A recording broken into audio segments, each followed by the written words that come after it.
Over 7 episodes, we've read every major number a company reports: profit, EBITDA, operating cash flow, capex, and we've seen that each one answers a different question and leaves something out.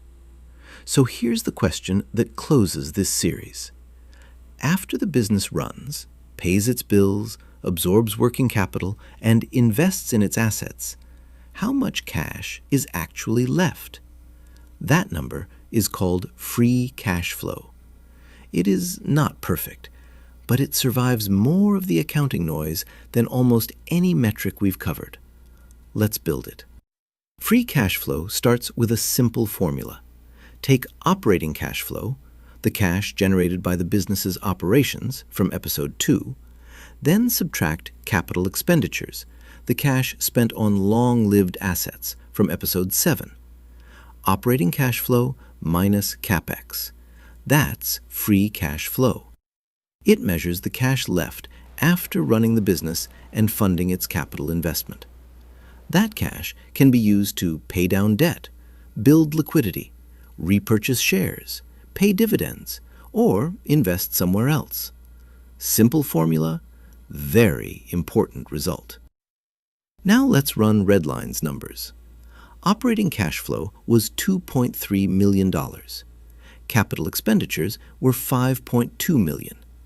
2.3 minus 5.2 equals negative $2.9 million. So Redline's free cash flow was negative. After generating cash from operations and funding its capital investment, Redline had a shortfall of almost $3 million. That word, negative, gets attention.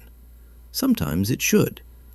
But before we decide what it means, we need to see how Redline got there. Because the number alone does not tell us whether the business is weakening or investing. Here is the entire Foundation series in one picture. The same company viewed through 4 different measures. EBITDA, $22.9 million. That shows earnings before interest, taxes, depreciation, and amortization. Net income, $9.1 million. That includes interest, taxes, and depreciation. Operating cash flow, $2.3 million. That reflects the cash effects of operations, including the working capital Redline tied up. And free cash flow, negative $2.9 million. That subtracts the capital investment the business made during the year, from $22.9 million to below zero. Each rung answers a harder question. EBITDA asks how the core business performed before several major costs. Net income asks what remained after those costs reached earnings. Operating cash flow asks how much cash the operations actually produced. Free cash flow asks what remained after capital investment. That descent is what quality of earnings looks like in practice. Not one number replacing the others, each one revealing what the one above did not. Is negative free cash flow a red flag? Sometimes, but the reason matters.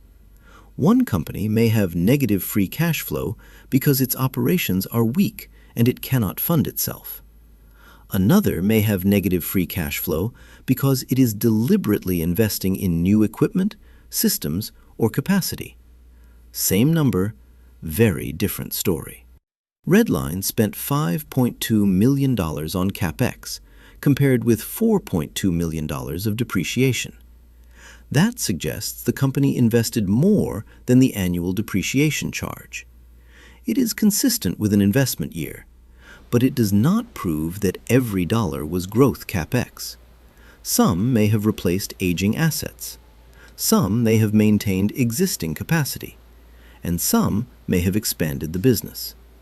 To judge the result, you need the investment plan, the expected return, and what management says the spending was meant to accomplish. Negative free cash flow is not automatically bad, but it always deserves an explanation. A negative free cash flow number still has to be funded. If Redline had a shortfall of almost $3 million, the cash came from somewhere. Go back to the cash flow statement. Free cash flow was negative $2.9 million. Redline drew $4.8 million on its revolver and repaid $4.5 million of term debt. That produced net financing cash of roughly $334,000. Add that financing to free cash flow, and you get negative $2.6 million. That is the exact change in Redline's cash balance for the year. It ties to the dollar. And the funding source matters. Redline covered part of the gap through additional revolver borrowing, while already carrying leverage of roughly 4.3 times. That does not make the investment wrong, but it raises the stakes. The new assets now need to produce the returns management expected. This is why lenders, owners, and buyers pay so much attention to free cash flow. A lender wants to know whether the business can service debt. An owner wants to know whether the company can fund growth, reduce leverage, or return capital. A buyer wants to estimate the cash the business may generate over time. Revenue does not answer that. EBITDA does not fully answer it. Even net income does not answer it. Free cash flow gets closer because it connects operating cash generation with capital investment, but it still requires judgment. Working capital can move temporarily. Capex may be unusually high or unusually low. Management can delay spending, and different analysts may define free cash flow differently. So free cash flow is not a magic number. It is the number that forces the most important questions into the same conversation. How much cash did the business generate? How much did it reinvest? And what was actually left? And that completes foundations. 8 episodes ago, an income statement may have looked like a wall of numbers. Now you can read all 3 financial statements. You can connect profit to cash. You can understand depreciation, EBITDA, capex, working capital, and free cash flow. And you can see how the same company can report $23 million of EBITDA and still finish with negative free cash flow. You can read a real company. Now we take that toolkit into the main series.